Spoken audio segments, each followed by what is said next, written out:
am here to teach you mathematics. Now we are going to learn the second chapter of class 8, which is linear equation in one variable. To study about it, first of all we should know what are the linear equations and what are variables.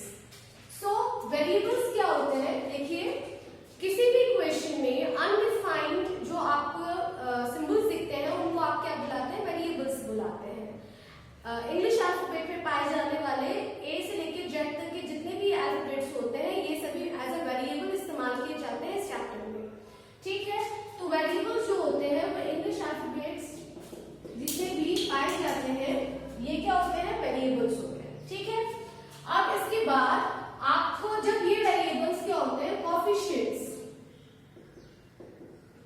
देखिए, coefficients term भी आपको पता होनी चाहिए। Coefficients होते हैं real numbers.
Divide में है, तो जो डिवाइड में है वो तो वहां मल्टीप्लाई करेगा और जो मल्टीप्लाई में है वो इधर आके क्या करेगा, डिवाइड करेगा।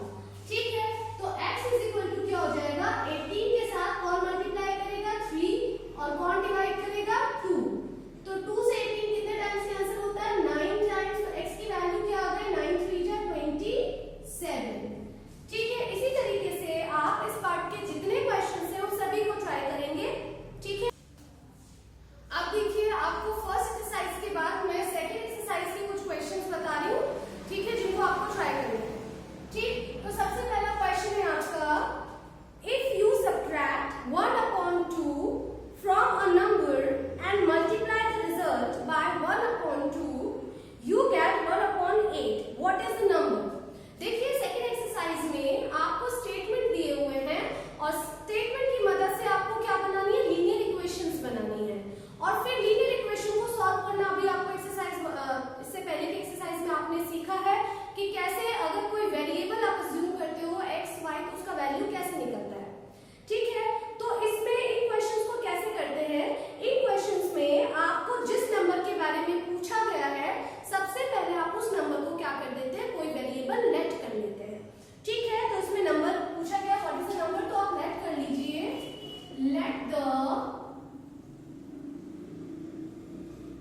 Number is equal to x। आपने मान लिया कि वो नंबर जिसकी बात ये कर रहे हैं और जिसे निकालने के लिए कह रहे हैं, फाइंड आउट करने के लिए कह रहे हैं, वो नंबर क्या है, x है। ठीक है, अब आपको क्या करना है, अकॉर्डिंग टू क्वेश्चन, जैसा जैसा आपको क्वेश्चन में कहा जाएगा आप उस नंबर की जगह जिस नंबर की बात कर रहे हैं उसकी जगह x को अज्यूम करके वो चीजें इंप्लीमेंट करते रहेंगे। ठीक है, जैसे कि इन्होंने कहा है, if you subtract 1/2 from a number, a number मतलब इसी नंबर की बात हो रही है, आपको 1/2 इस नंबर में से क्या करना है, सब्ट्रैक्ट करना है। ठीक है, इसके बाद बोल रहे हैं एंड मल्टीप्लाई द रिजल्ट। अब देखिए ये आपका सब्ट्रैक्ट करके आ गया है। ठीक है, अब इस रिजल्ट को उन्होंने कहा है कि इस रिजल्ट को आप किससे मल्टीप्लाई कर दीजिए, 1/2 से मल्टीप्लाई कर दीजिए, तो आपको क्या मिल जाता है, यू गेट, आपको क्या मिल जाता है, आंसर 1/8 मिल जाता है। ठीक है, आपको इस इक्वेशन को अब सॉल्व करना है। ठीक है, जैसे एक्सरसाइज इससे पहले के एक्सरसाइज में आपने सीखा, और आपको x का वैल्यू निकालना है। x का वैल्यू निकल गया तो आपको पता चल जाएगा कि वो नंबर क्या था जिसके बारे में ये बात कर रहे थे। ठीक है, तो आप इसको कैसे सॉल्व करेंगे, देखिए ये 2 यहाँ पे नीचे डिवाइड में, सबसे पहले ब्रैकेट के बाहर जो है हम उसको हटा देते हैं। ठीक है, ये 2 यहाँ पर, ये पूरा पोर्शन यहाँ पे मल्टीप्लाई में है जिसमें 2 अपॉन में है, तो ये अपॉन से उधर कहाँ जाएगा, इस 2 को आप कहाँ ले जा सकते हो, ऊपर ले जा सकते हो, अपॉन 8। 2 से 8 कितने टाइम कैंसिल हो गया, 4 टाइम्स, और 2 से 2 कितनी टाइम कैंसिल हुआ, 1 टाइम। आपका आंसर आ गया x - 1/2 इज इक्वल टू 1/4। इसके बाद तो आप खुद से सॉल्व कर लेंगे, ये y - 1/2 उधर जाएगा, प्लस 1/2 बन जाएगा, डेनोमिनेटर सेम कीजिएगा, और उसके बाद x की वैल्यू फाइंड आउट हो जाएगी, आपको पता चल जाएगा नंबर क्या था। ठीक है, इसके बाद देखिए नेक्स्ट क्वेश्चन। नेक्स्ट क्वेश्चन बोला है the parameter of a rectangular swimming pool. एक रेक्टेंगुलर स्विमिंग पूल है आपके पास। ठीक है, रेक्टेंगल की शेप का स्विमिंग पूल है, आपको क्या दिया हुआ है, उसका पैरामीटर दिया हुआ है। ठीक है, सबसे पहले आप रेक्टेंगल की शेप बना दीजिए। रेक्टेंगल में क्या होता है, लेंथ ज्यादा होती है और ब्रेथ क्या होती है, कम होती है। ठीक है, तो parameter of a rectangular swimming pool is 154 metre. आपको पैरामीटर दिया हुआ है तो आप यहाँ पे लिख देंगे parameter of rectangular swimming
length of rectangular swimming pool, length कितनी हो जाएगी इसकी? लेंथ के लिए उन्होंने क्या बोला है? उन्होंने कहा था कि आप क्या कीजिए, जो ब्रेथ है उसे ट्वाइस कर दीजिए और 2 मोर कर दीजिए। पहले आप मल्टीप्लाई करते हैं, ट्वाइस का मतलब क्या होता है? 2 मल्टीप्लाई, थ्राइस का मतलब क्या होता है? 3 मल्टीप्लाई, 2 मोर का मतलब होता है 2 प्लस, 2 लेस का मतलब होता है 2 माइनस। समझ आई ये बात आपको? तो उन्होंने बोला ट्वाइस, पहले आप ब्रेथ को क्या कर देंगे? ट्वाइस कर देंगे, तो आपने 2 की मल्टीप्लाई ब्रेथ से कर दी।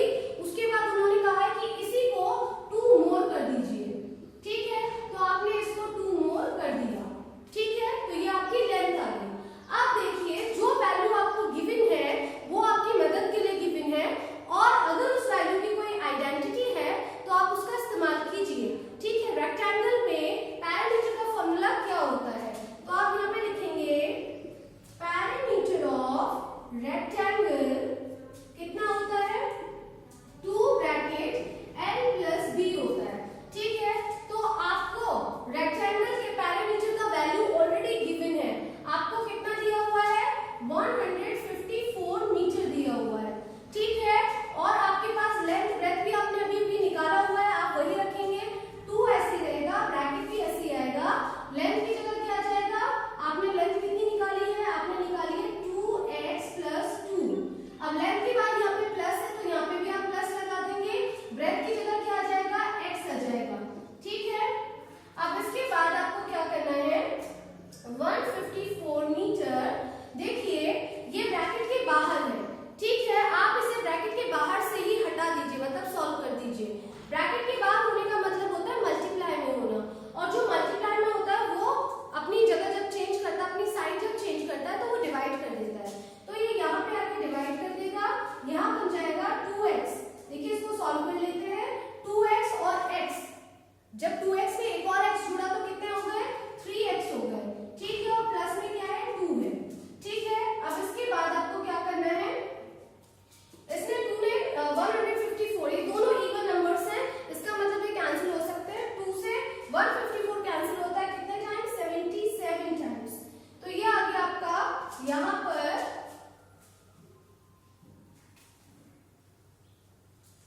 आपका आ चुका है 77 metre is equal to 3m plus 2, ठीक है? अब देखिए, सॉरी 3x प्लस 2, ठीक है, मीटर। अब देखिए इससे आगे आपको खुद सॉल्व करना है, ठीक? मैं आपको बता देती हूँ। सबसे पहले प्लस में है, ये इधर आके माइनस हो जाएगा, यहाँ पे -2 आ जाएगा, 77 माइनस 2, 3x ऐसे ही रहेगा। फिर 3 मल्टीप्लाई में है, उधर जाके क्या करेगा? डिवाइड करेगा, और इस तरीके से आप क्या निकाल लेंगे? x निकाल लेंगे। x निकालने के बाद आपने जो ये स्टेटमेंट लेट किए थे, ये स्टेटमेंट दोबारा आएंगे, क्योंकि आपसे इन्हीं के बारे में पूछा गया है, ठीक है? तो आपको दोबारा लिखना है, आपको x की वैल्यू निकाल के क्वेश्चन को छोड़ नहीं देना है, ठीक है? तो आप दोबारा से लिखेंगे, आप लिखेंगे then the breadth of the rectangular swimming pool is equal to x, जितना भी आएगा वो। फिर लिखेंगे the length of the rectangular swimming pool is equal to 2 multiply जो भी आपकी x की वैल्यू आएगी वो प्लस 2, ठीक है? यह सॉल्व करने के बाद आपकी लेंथ और ब्रेथ आपको निकाल कर दिखानी है लास्ट में x निकलने के बाद।